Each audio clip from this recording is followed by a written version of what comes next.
Full Court Press with Eric Frandsen and Jason Walker. Welcome back to the to the show that we're doing right now. Following the local teams, breaking down the biggest games with in-depth analysis and team interview. Join the show by calling into 435-752-1069 or text 435-339-0321. It's the Full Court Press. Sproles, answer. Yes! Caught! Touchdown! They did it!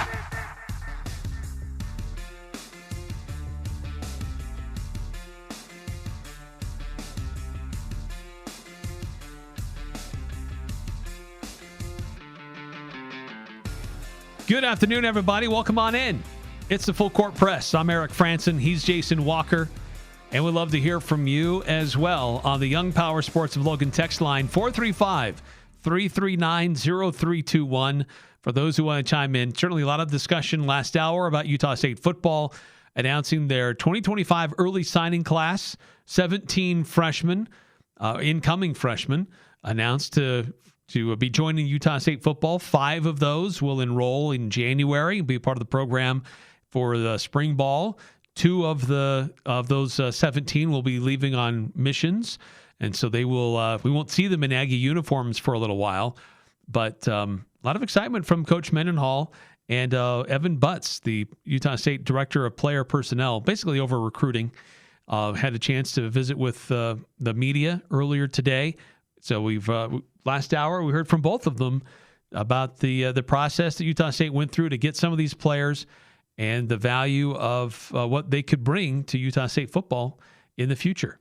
Yeah, so it's always an exciting time looking toward the future. Obviously, for a development program like the Aggies, of course, I mean most places have to develop even their 5-star recruits. Got to sit for a year or two and develop, but this is a group of talented kids.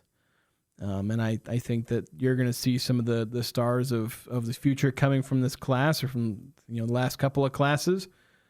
But this is something that there's always something that's kind of sitting in the back of your head. We talk about this with basketball, with the talented recruiting class, freshman class that Coach Calhoun brought in, the 5 really talented freshmen he brought in. Now 17.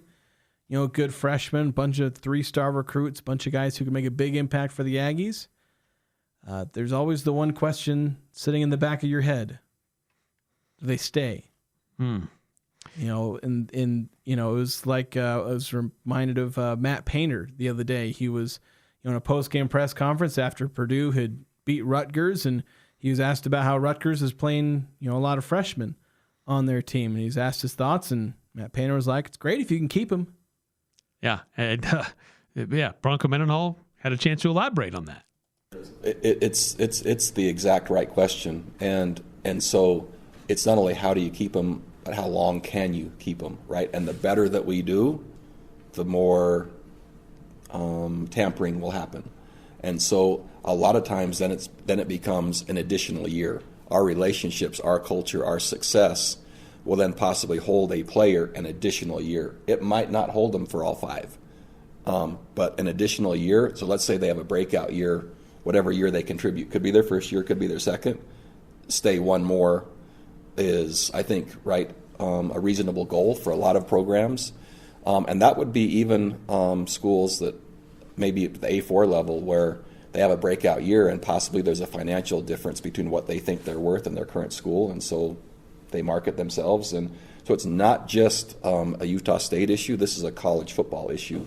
Relationships, culture, investment in, and I think our team just knows, we just pour into them, not only by our care of them, but by their development, the volume of snaps, the style of play, how hard we want them to play. All that's doing is adding more value. That increases their potential value. And we specialize in the development of people. And so, I would caution anyone to leave that too early. And so, again, maybe to your question, and the blunt fact is it might not be through graduation, but it could be an additional year. If it's 2 additional years, great. So that really becomes some of the byproduct of not only the what you do, but the how you do it. To the other example that you gave, Purdue's or who was it? Purdue's? Yeah, Matt. Yeah. Yeah, so I think it's good that he the ideal is to keep him for the entire time, but like Bronco being realistic where it's like, just keep him an extra year. Like if they break out as a sophomore, keep them for their junior year. And if they keep balling out and they get, handed a $7 million check in their DMs before January, get all that tampering, you know what? At that point, there's not much you can do. But if you kept them for that junior year, as opposed to just for their breakout sophomore, or like if they break out in the back end of the sophomore year, so like they have some impact. And so you get some positives. But if you keep him for one more year, then you get a full season. You can have like an all-conference season from a guy instead of half a season of like second team play. And that kind of ends up being the difference. That's the kind of thing that can help win you championships. Is sure, you'd like to have the guy for 5 years and he balls out for 3 of them. But if you can have him for 3 years and he balls out for 2 of them, then you're not doing too terrible. Well, and that's why you build a program with freshmen. Because then you can start you have more opportunity to develop relationships with these guys instead of just being very transactional in the portal. Like, I'm coming for a specific price or for a specific purpose, and then I'm probably going to move on again, searching for that next specific price or specific purpose. But if you're building with freshmen, to assume that all of them are going to stay would be silly. Like, some of these guys will not finish their career at Utah State. Some of these guys, there's probably a high likelihood very few of them will finish their career at Utah State. There's a lot of them that'll leave after their like freshman or redshirt freshman season. Right. It's going to happen. But your odds at keeping your roster together, I think, are greater if you build through freshmen, because you're going to have more time working with them before they're noticed. And then once they're noticed, they're going to be tampering and there's going to be a lot of people coming after them. But at the very least, you have that relationship with them that you've built. And you'd hope that they would stick around and honor that, but you never know, and you can't guarantee anything. And no one should begrudge them an opportunity to go make more money or have a different opportunity. But I think your chances, your odds are probably higher if you build your roster through freshmen than if you're just going to be a mercenary in the transfer portal. And this also ties back to where we kind of let off, where we talk about recruiting locally.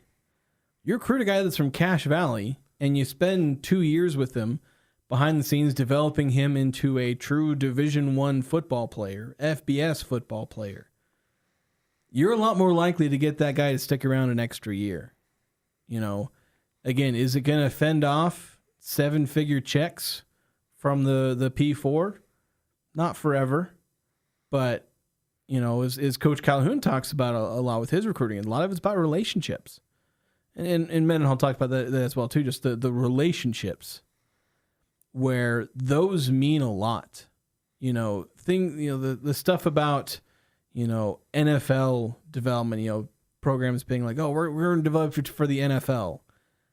Players surprisingly don't actually seem to care about that as much, at least from what I've heard, because you hear about the mess that's going on at North Carolina, where their whole brand is we're the 33rd NFL team. And players, it turns out, didn't really care.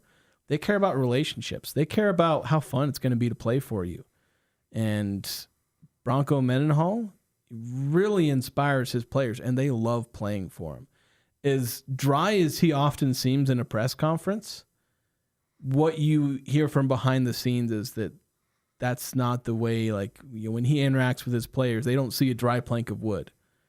They see a coach and, to some degree, a father figure, life coach, a guy who is a leader of young men.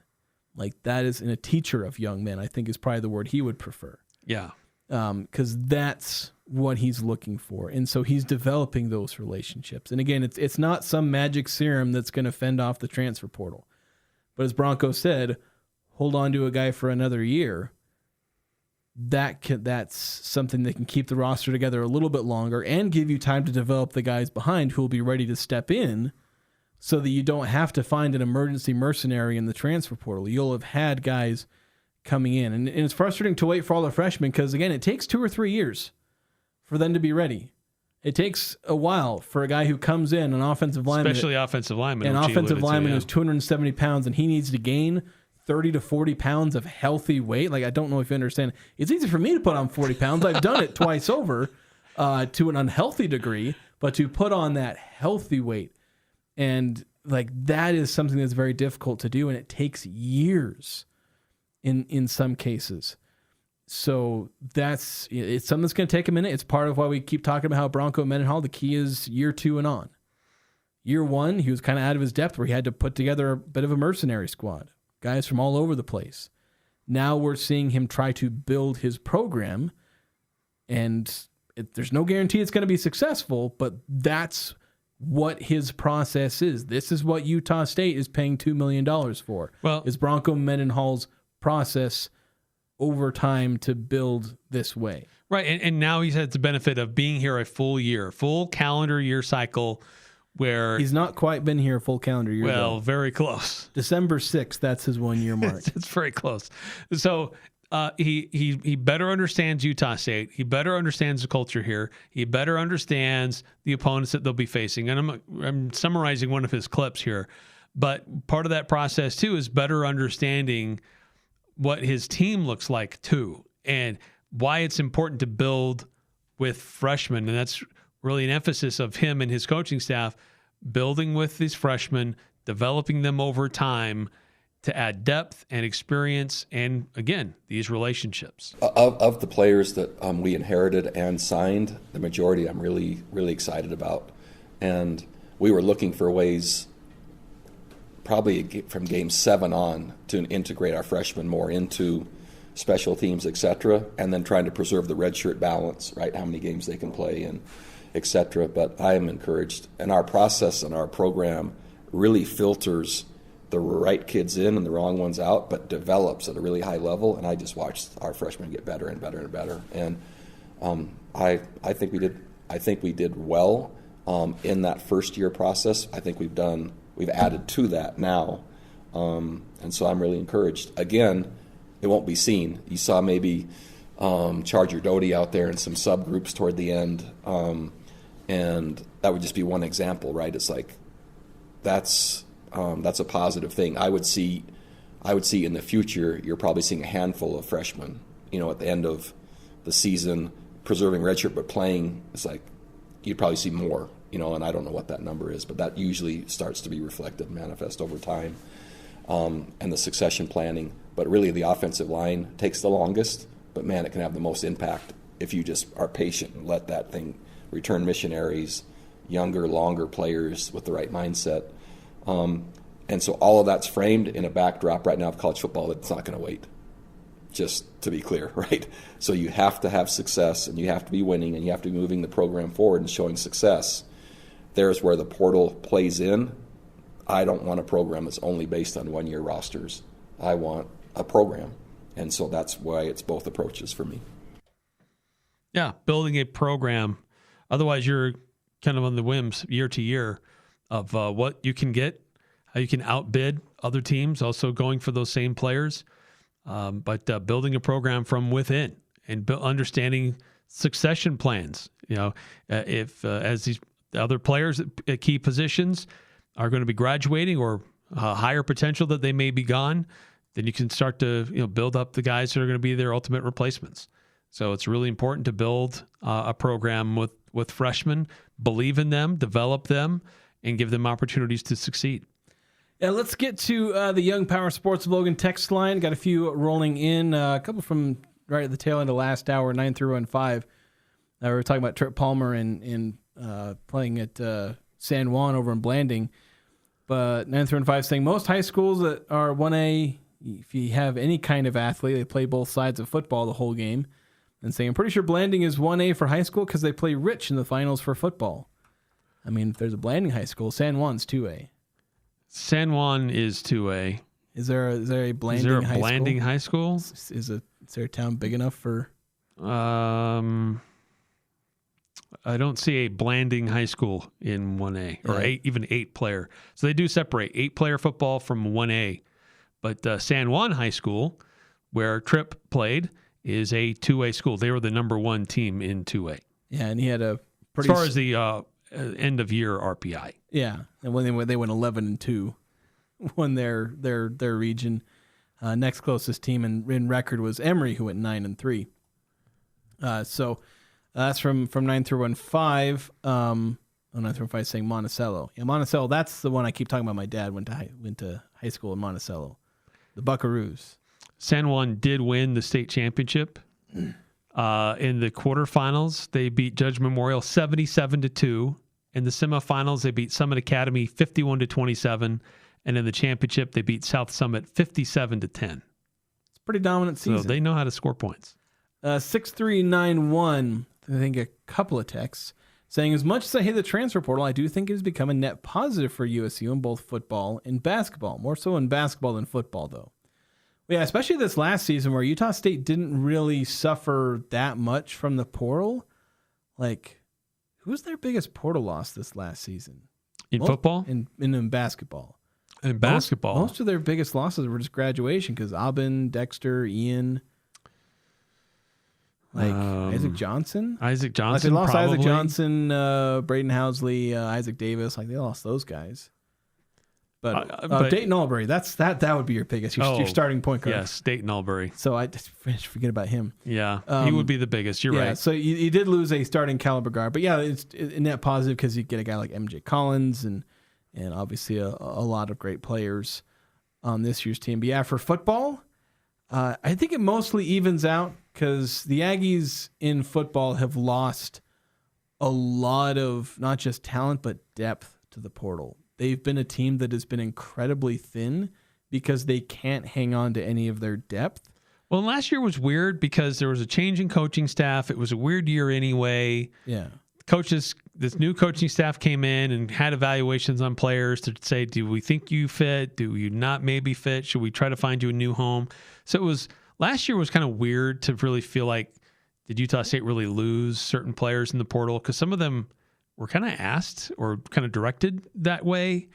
Certainly Jaden Pearson, what type of season he had at Fresno, like that guy could have been a baller at Utah State, but coaches didn't think he was a fit. And maybe that was the catalyst for him to have a great season at Fresno State. Yeah. So it's something that's been a negative, but like you get the positives. You look at like almost every single one of Utah State's star players this season is a transfer. Bryson Barnes, obviously, but your leading rusher, Miles Davis, your leading receiver, basically all your receivers.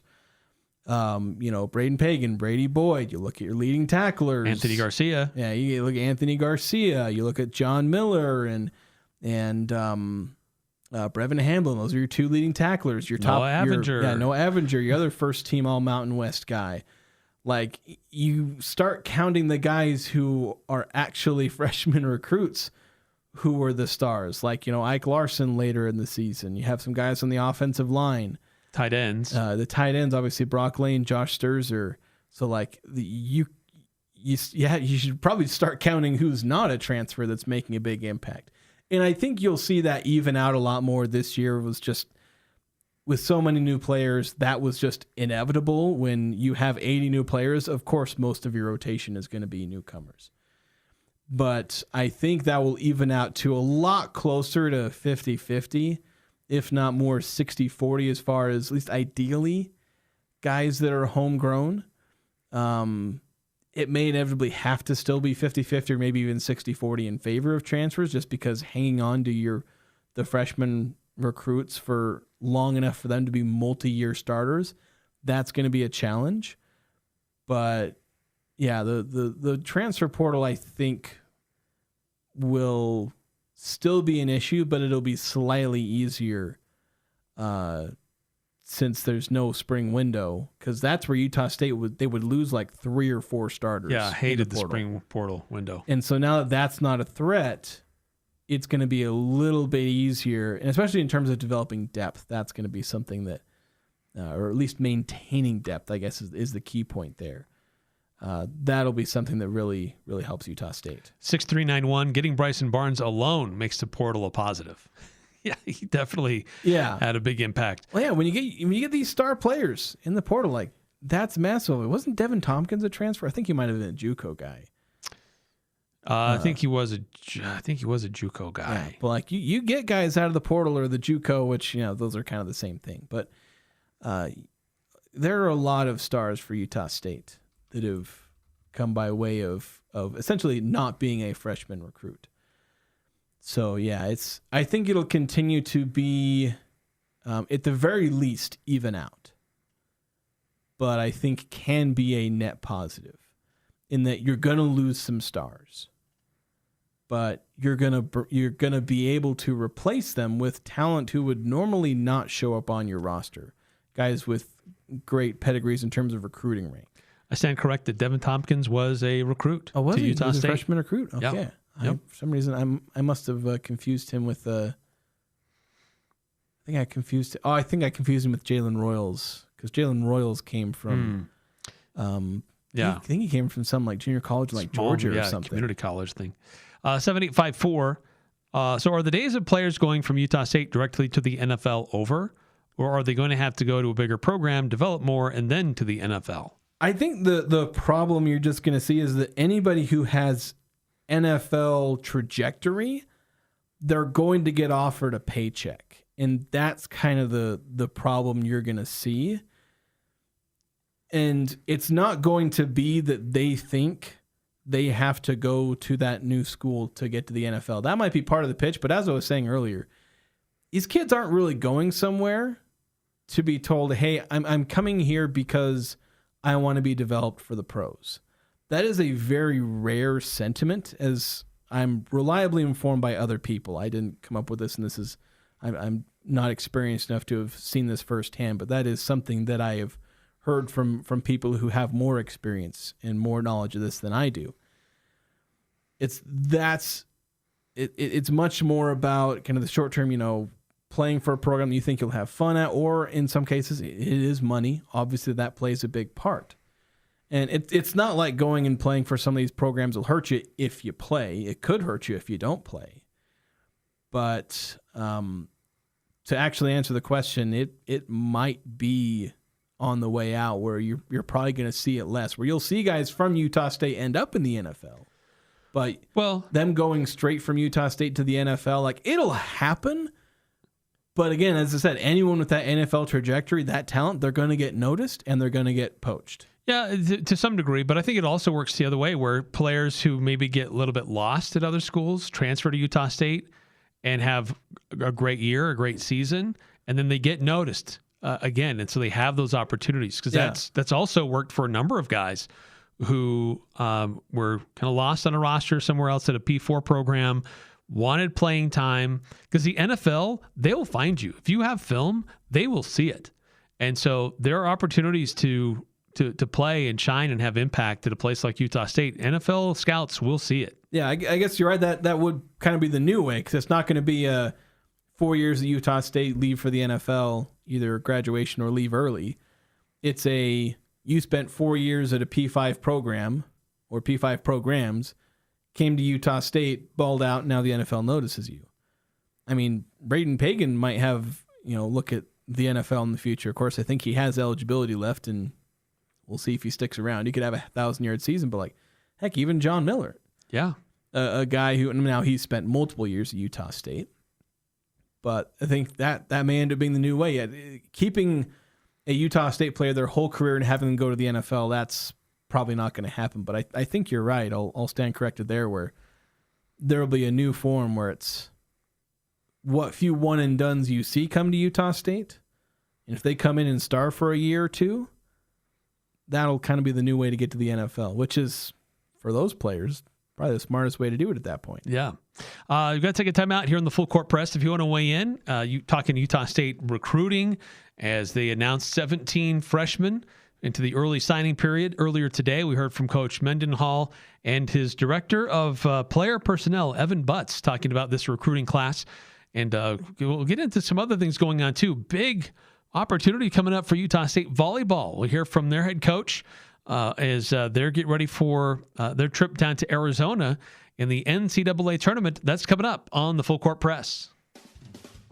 It's cold outside, but you can keep warm inside with a quality-built, super-efficient York furnace. Count on a furnace from York because it's backed by the strongest warranties available. Call Advanced Heating and Air Conditioning, your local York dealer, at 752-7272. Online at advancedheating-ac.com.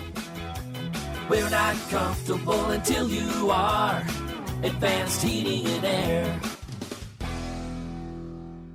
It's back. Jarek's Fine Jewelry in Logan is having our annual Pick a Pearl event. If you've attended this in the past, you know how much fun we have. And if you haven't come before, you don't want to miss this exciting event. Still, only $10. Pick your oyster, open it that day, or save it for that stocking stuffer surprise. Mark your calendar, Friday and Saturday, December 12th and 13th. Pick a Pearl at Jarek's Fine Jewelry. Look for the bright green cars. Jarek's Fine Jewelry. Make it special. Make it Jarek's. Looking for a luxurious local space to host your next gathering? The Hive Event Center in downtown Logan brings modern elegance to your wedding, private party, or business event. Your guests will be amazed at the glamorous design, and you'll benefit from the advanced tech included in every rental, from DIY parties to full-service packages. 255 South Main in Logan behind Beehive Grill. Luxury lives here. The Hive is your place to gather. Luxury lives here. Luxury lives here. The Hive. See us online at thehivelogan.com. Thank you for letting Cache Valley Ear, Nose, and Throat, the Allergy Clinic, and the Hearing Aid Center care for your family this year. Be sure to call us for an appointment before the end of the year to make the most of your cafeteria or flex funds. Located in Providence and North Logan, Cache Valley ENT also has offices in Box Elder, Rich, Bear Lake, and Franklin counties. The entire team at Cache Valley Ear, Nose, and Throat wish you and your family a healthy holiday season. Go to CacheValleyENT.com for details. Most insurance plans, including Select Health, are accepted. Old McDarrell has a farm, an appliance farm. With down-home country prices and big city selection. E-I-E-I-O. When you're looking for a friendly spot to drive a little and save a lot, hey, Old McDarrell has a farm, an appliance farm. No overhead, but lots of country charm. See Darrell's Appliance in beautiful downtown Benson. The Aggies, the Jazz, the high schools, the full court press on Sports Talk Radio, 106.9 FM, 1390 AM. The Fan.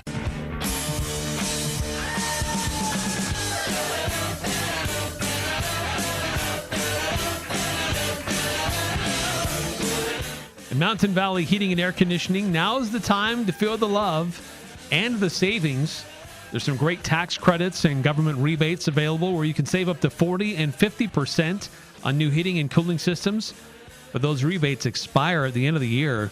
So if you want to take advantage, call now, 435-557-4181. That's 435-557-4181. Let's shift gears a little bit. Of course, if you want to weigh in, and you're always welcome to text into the Young Power Sports of Logan text line with questions or comments about Utah State football. But let's shift gears a little bit because we've got to another Utah State sport. A lot of excitement with Utah State volleyball, an undefeated run through conference play, an undefeated run through the conference tournament. They win the regular season. They win the tournament. They're going to the NCAA tournament now. Can the winning continue? They take on 7-seeded Tennessee. And they're going to be down at Tempe at Arizona State to take on the Volunteers. And Jason, you got a chance to catch up with Rob Nielson when they had their bracket reveal to find out about who they'll be facing and where. Yeah, we were there at the selection show up there at the kind of the West Stadium Center, or whatever they call it, one of those suites up there. As they were watching the feed, they also had the feed they send into the selection show so they could show it on the show their reactions. Yeah. I got a video. Of course, the video was weird and glitchy. I think there's a problem with mine that I put on social media. But yeah, after all that, we had a chance to, I was going to say sit down with Rob Nielson, but we were standing just to talk to him about a little bit about the Mountain West tournament and them going 20-0 in Mountain West play. They're still on a 21-game win streak overall, but also discuss just being in the NCAA tournament, obviously the Tennessee team itself, and what it means to be in the NCAA tournament. Yeah, so proud of our team and what they've accomplished. Excited for a fun match versus a really good Tennessee team. Getting to play an SEC opponent is going to be an exciting match for us, and we're excited to go down to Phoenix. Hopefully we'll have some Aggie fans come out and support us there. I just thoughts before we get too much into the tournament, just thoughts on completing Mountain West play, perfect as far as record as well as I like for the team. Yeah, I mean, it's just been such a great ride for the team. They've worked so hard. The consistency with which they've played throughout conference play has been really impressive. And then the performance they put together in that championship match was really phenomenal. And so proud of our group, proud of how they've grown and represented our university and this valley, and excited for more. Speaking about that tournament again, also it seemed like the second match in the championship, it just was back to kind of your normal dominating selves in some ways. Was that Boise kind of push you guys and get your girls going again? Yeah, it's really tough. We have a bye for that first quarterfinal matches, and you have a team that's kind of cut their teeth a little bit in some tournament play and understands the mindset and mentality that it takes to come in and win with. And so it gets tough for those top two seeds as they come in. I don't think they have a great record in the past, and so Boise played great. Hats off to them. Tested us in a lot of different ways, but I thought we established a mindset towards the end of that match, and we just got better and better throughout that match, and it absolutely prepared us to go in and play great in the finals. You have a number of athletes that get honored down there, but Samovsky got honorable mention for the regular season, and she's tournament MVP. I mean, it just kind of shows the depth, I guess, that your team's had this whole season. Yeah, that was one of the really cool stories. Her parents traveled all the way out from Serbia and got the chance to come and watch her play. She put together 2 complete matches. She does so much for us, playing all 6 rotations, really taking a big passing load. And then she was just phenomenal in attack. And when she goes, we can really play at a high level. And then everybody, I think we got 4 selections, which is kind of the max that they give you. Tierney wasn't on that team and absolutely deserved to be, and has been just a phenomenal player for us all year long. But that's just how impressive all of those performances were over the weekend. So it was really cool to watch. Kind of looking forward to this weekend. How much do you know, if anything, about Tennessee, their team this year? How much have you watched them? I haven't watched them very much, so we'll dive into it now. Watched a little bit of the SEC tournament, so I know they're going to be physical and well coached. So excited to dive in and see what we're going to be facing. Then the 7th seed, that pretty favorable seed. Was that kind of better than you were expecting, right in line with what you were expecting? They were the 7, so yeah, we end up as a 10 seed, which was, I don't know, a little bit of a. We thought we would be right around there, 8, 9, 10. And so, yeah, excited that we get to go to Arizona State, get to compete down there. And I think that'll be a great venue for us. So the drama, obviously, of getting in was removed from that. But, just what was it like, especially where you were revealed, right at the end? Mm-hmm. What was that process like watching the reveal? Yeah, you're kind of waiting, thinking, okay, here's a spot where we could go. And do you end up at a 1 seed or a 2 seed kind of location? And so, when it got down to the end and they called Tennessee at the 7, I think, I had a pretty good idea that we were next. And so, but pretty cool. And we got to see how excited our group was to be going down to Arizona, staying, pretty close, but playing in a new spot where we haven't, this group hasn't played before at Arizona State. So we're excited to be there. You played a lot of non-conference games against a lot of teams that were called today. Just what does that kind of do for you now going into this tournament to kind of give you experience to build on? Yeah, I think I've talked about it pretty often. We got beat up by some of those teams pretty good. And I think that humbled us. It kind of gave us some information and some direction on how we needed to improve, gave us a little bit of urgency. And I think it really laid the foundation for the success that we had through conference play.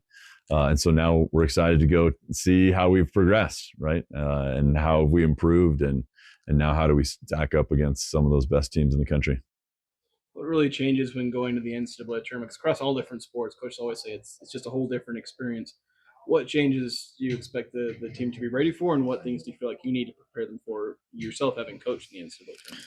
Yeah, it's just it's a big moment, and it feels like a big moment, and that's really fun.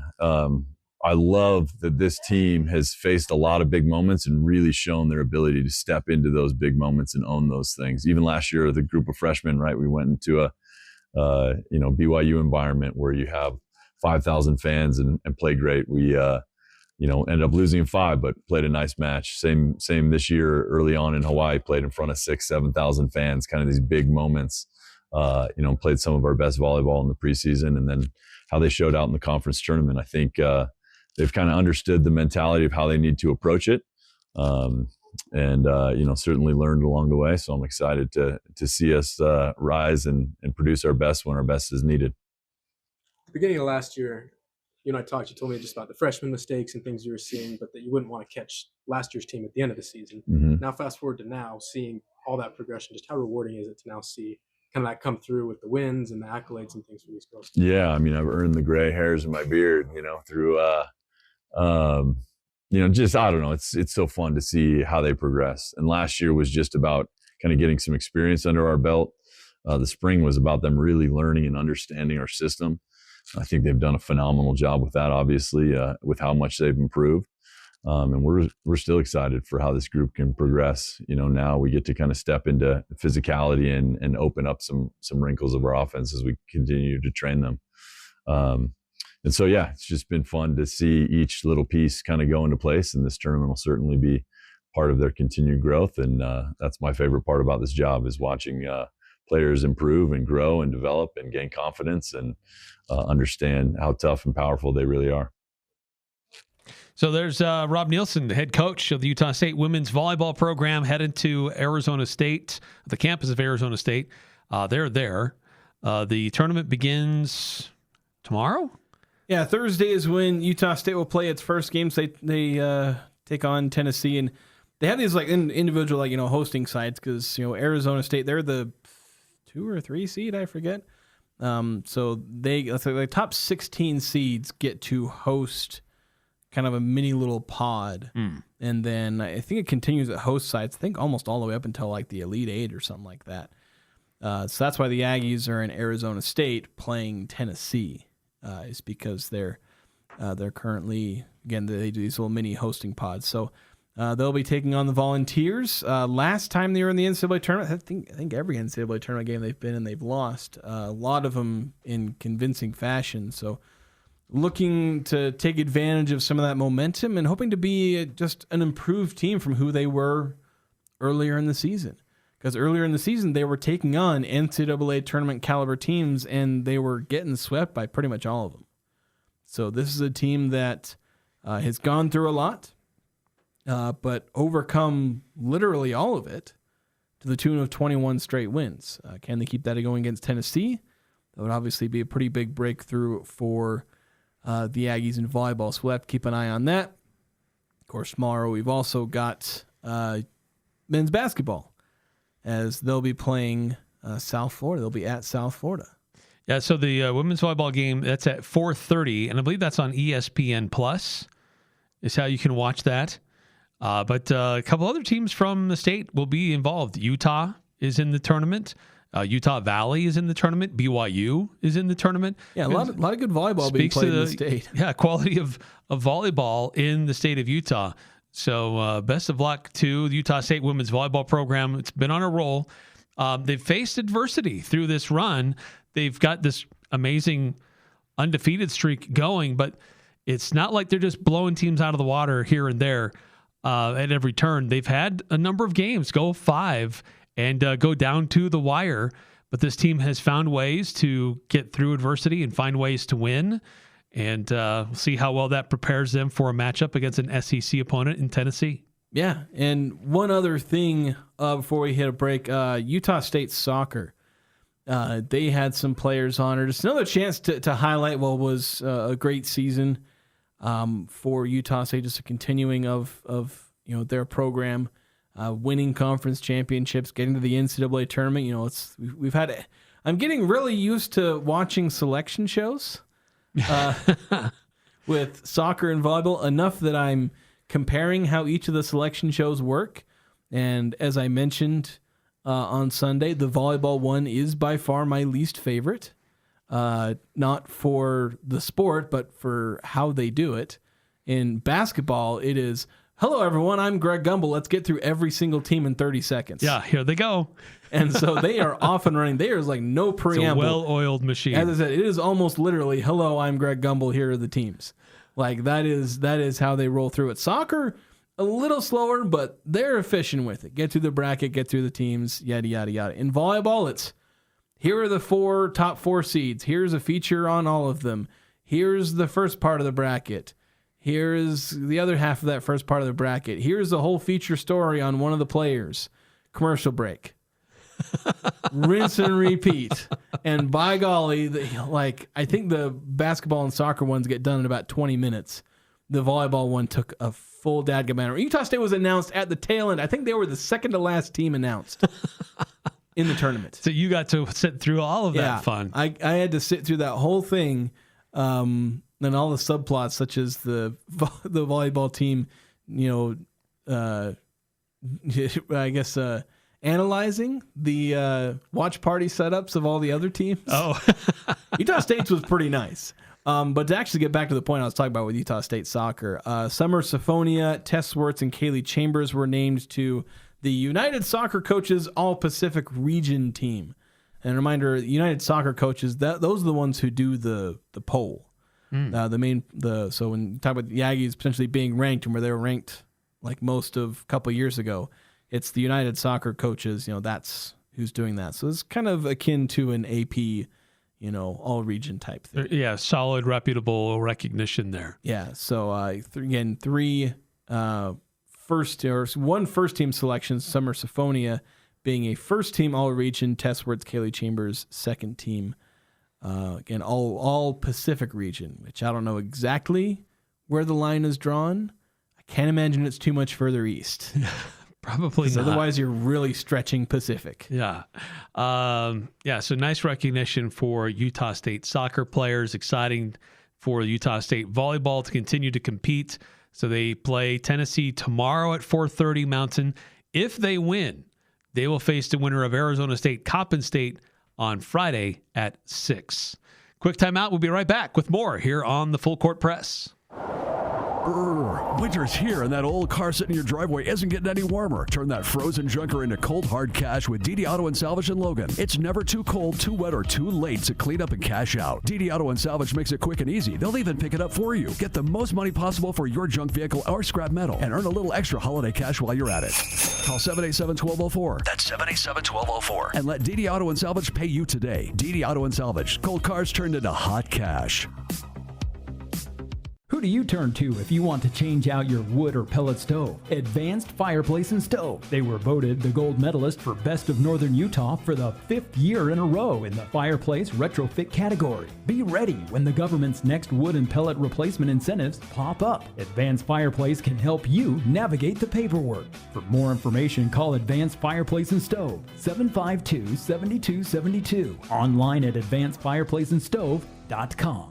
Need a great deal near USU? Mention Aggie 79 and score a room at the Baum Hotel for just $79. Enjoy charming, homey hospitality in downtown Logan. You'll love the clean, spacious rooms and friendly, attentive staff. Take advantage of free breakfast, free Wi-Fi, and a seasonal outdoor pool. At that price, it can't be beat. $79 rooms with Aggie 79 at the Baum Hotel. Value every day of the week. Call 435-752-5220. That's 752-5220. Happy holidays from the entire team at Adams Wealth Advisors. As we celebrate the joy of this season, it's also time to plan for a financially sound future. Wondering about tax strategies or required investment distributions? Adams Wealth Advisors has the answers. The Adams Wealth team is here to guide you through any complexities and ensure a prosperous new year. Happy holidays from Adams Wealth Advisors, where achieving your financial goals is their mission. Call today to schedule an appointment, 752-1702, or search Adams Wealth Advisors online.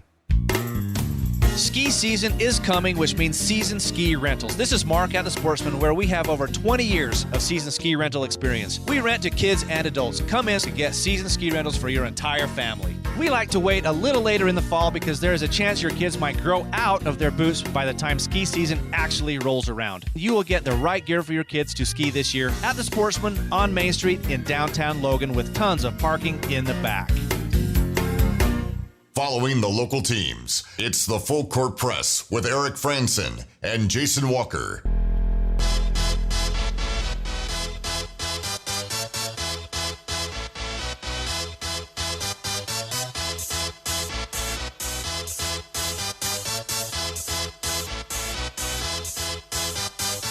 Y'all ready for this?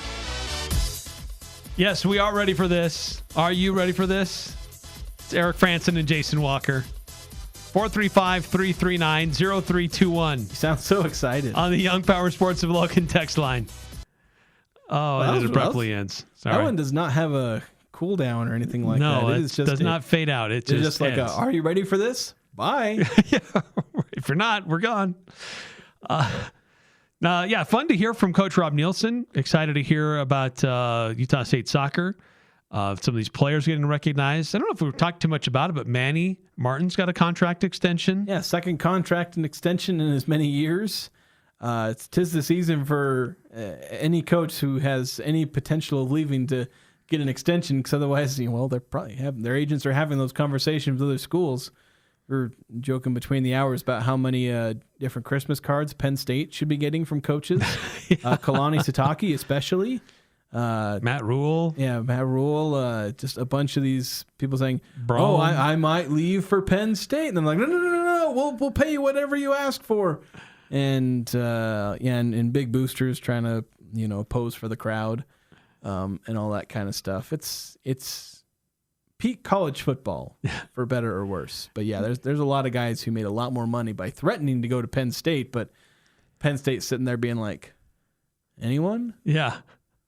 Two recruits today? Yeah, something like so that. Far? Yeah, it's like they have a tiny early recruiting class. They don't have a head coach. They fired their head coach over vibes in a rough start to the season, and now they don't have a head coach or recruiting class. And the transfer portal is going to be coming up soon, and yeah, that is a mess and a half. Let's shift a little bit to the NBA. Utah Jazz, they don't play tonight. They didn't play last night. A little bit of a break. They do play tomorrow in Brooklyn. But we won't have that game because we got high school basketball that'll be going on. Yeah, we got a heck of a weekend in high school basketball. Yeah, we got the Rod Tuller Classic. Is that the term? I forget what the exact title is, but it's the Rod Tuller Coaches Challenge Showcase, yada, yada, yada. And so Mountain Crest, Ridgeline, Logan, Green Canyon, and Skyview are involved. There's several schools from Southern Utah who will be here. School from Eastern Utah who will be here. I'm trying to think if there was one other. And Cottonwood's coming up here. And Cottonwood, that's the other one. I'm told they have a 7-footer on their team. Ooh. And then Bear River, not to be left out, they're hosting their own little tournament. Yeah, they've got a nice tournament that is a great little. I've been and watched some of those games. Well, I've called some of the games for that showcase. And very fun each year with the teams they bring in is they're able to showcase. It's usually that's kind of the first time they really get a bunch of games in front of their fans. So it's great that they're able to host their own little tournament. Yeah. So busy week for high school hoops. All teams in this area are involved. They play Thursday and Friday nights. Yep. Most teams are at 7. Bear River, since they host, the way they've got their schedule, they start their games at 8. Yeah. Basically, they play last because they're the home team as helping out the teams that are traveling. Right. And then Saturday, special day in the Spectrum. The games start at noon and we'll go one after the other, 5 games in one venue. So if you're looking for some high school hoops or for something to do, so there's no Aggie basketball in town, no Aggie football, looking for something fun to go watch, head up to the Spectrum on Saturday afternoon and just hang out most of the day because you got 5 different games, high school games taking place one after the other in that venue. Yeah, so you'll have all that in the one venue. So that's like, what I used to do where I'd go with my dad to watch the high school basketball championships, kind of same thing I do with football. We used to do we haven't done basketball in a while, but in this, it's 5 games. And I imagine one ticket gets you in the whole time. I don't think they do anything differently. But yeah, that's going to be pretty insane. And mind you, it's 18 basketball games, at least boys basketball games specifically, in a 3-day span, throughout Cache Valley and with Bear River High School as well. Yeah. Like, that is a crap ton of basketball. And we're going to do our best to get every single one of them on the air and streaming on Cache Valley Daily. I think we've just about got all this. And I think we've got it logistically figured out. Yeah, there's some hiccups there because obviously I've got Utah State to cover and Stockton calls Green Canyon games. So that same trick, but we've got a lot of people helping out. Right, you might hear some unfamiliar voices on some of these games, or voices that you may associate with one school calling a game for another. But pretty sure we've got it all figured out, so we're going to have it all taken care of. Yeah, so across the radio stations, across the streaming waves of CacheValleyDaily.com, we will have you loaded up for high school basketball this weekend. Yes, our family of radio stations involved. Let's do this. We're going to take another quick timeout here on the Full Court Press. But when we come back, news out of the NBA. Utah Jazz, they're not in action, but there's definitely something spicy going on in the NBA. We'll talk about that next here on the Full Court Press. When the snow starts flying, be sure your tires are ready.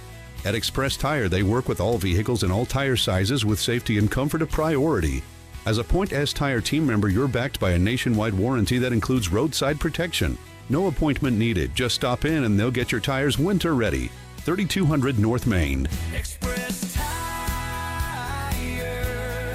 Tires for less. Express Auto, where tires and service come together. This is Jordan with Primrose Home Care and Hospice. When it comes to home care, it's important for you to know you do have a choice. If you or a loved one is in need of home care services, remember Primrose Home Care and Hospice believes in treating the patient, not the problem. We work directly with you and your doctor to create a health plan that's catered to your needs. Our team is devoted to providing options in the freedom and safety of your own home. Call for a free home safety evaluation, 787-1369, and visit primrosecare.com. Primrose Home Care and Hospice. We're your home team. This is Ryan at My Mattress. We've been thinking about what you're going to get each other for Christmas, and we want to help out a little bit. Jewelry. The bling is cool, but didn't you do that recently? USU season tickets. No. Well, maybe. And if you do, call me. We'll go together. A hot tub. Yeah, they're cozy for 30 minutes, but let me suggest something that'll keep you cozy and supported and help your day go better. A mattress at My Mattress. The best time of the year to buy is right now. Come in today and sleep better tonight. The best Christmas gift possible. The Aggies are #1 here. The Full Court Press. Connect with us on Facebook, Twitter, and online at 1069thefan.com.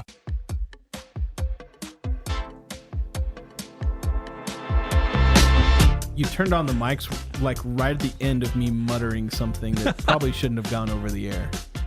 It didn't involve any four-letter words. There was nothing naughty. It did involve me not being happy with a change to a certain website's format that I'm not happy about. It's like when they changed the layout of the grocery store. You suddenly, like, this is where the bread's supposed to be. Yeah, I know. So now I'm looking at salami? What? I'm at the point where I'm going to write an angry letter to Sports Reference over a change they've made to their website. But right as I was muttering that, I hear the click of the mics going, and I'm like, oh, crap. I hope I didn't say that loud enough.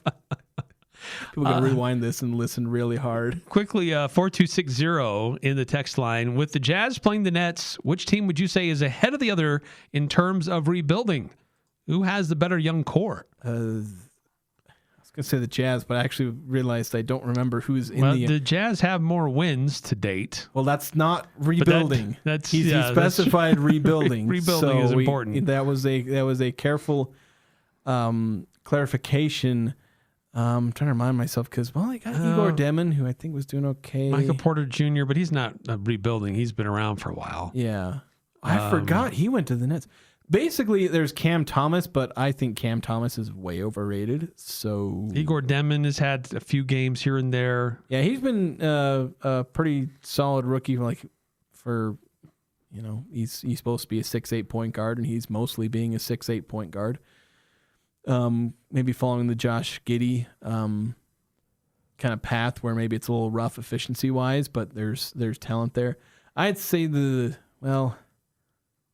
personally, I think the Jazz have better pieces, but that just depends on how you think about pieces like Cam Thomas, Noah Clowney. There's a lot of guys for the Nets that are like 26, 27, 29. Like, these are veterans. They're not like young pieces. They're maybe not veterans, but like mid-level veterans. Guys who have been in the league for a little bit. Yeah, so they're not like these young development pieces. So, I'd say the Jazz are ahead, but of course the Jazz don't exactly have these kind of knock it out of the park prospects either. Like Keontae George is solid. Ace Bailey, we have yet to really see what's going on there. Walker Kessler is probably your best young prospect, but he's not like a star. Yeah. So like, I don't know if either are really in a great spot rebuilding wise because they haven't found like that young piece. The Jazz obviously have Lauri Markkanen, who is by far the best player on either team. It just depends on like how's that fit into a rebuilding Jazz team. That's kind of the biggest question with Markkanen. He's a fantastic player. How does he fit with the rebuilding team and all that? timeline-wise, where the Jazz are looking 4, 5, 6 years down the road, and 4, 5, 6 years, Larry Markkanen's going to be at the end of his prime. Right, yeah. Those years will have been spent. So it's kind of an awkward timing, but at the same time, like, you don't want to just trade him away for just because. You don't want to trade him away for a bag of chips the way that, Golden State wants. It's like, you're being unreasonable. Okay, offer us more than Jonathan Kuminga's shadow, and we'll maybe consider it. So, I don't know if either are in a great spot, but I'd probably lean to the Jazz a little bit, and not just because of Lauri Markkanen. 9315, I can't believe Jason and I hate BYU over there. What? I'm sure I totally understand that one. Big news out of the NBA, though. Chris Paul basically being sent home, saying just a week ago, saying, I want to retire at the end of this season. I want to retire as an LA Clipper. I think my time is done. And then shortly thereafter, the Clippers like, hey, you know what? You're done now.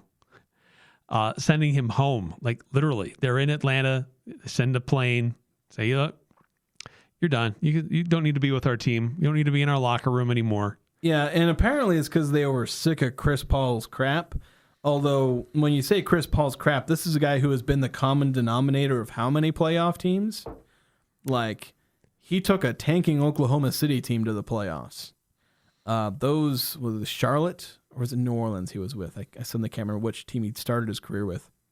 New Orleans, where he was making them a decent team. And then the Clippers, who have basically never had success outside of the time that Chris Paul was with them.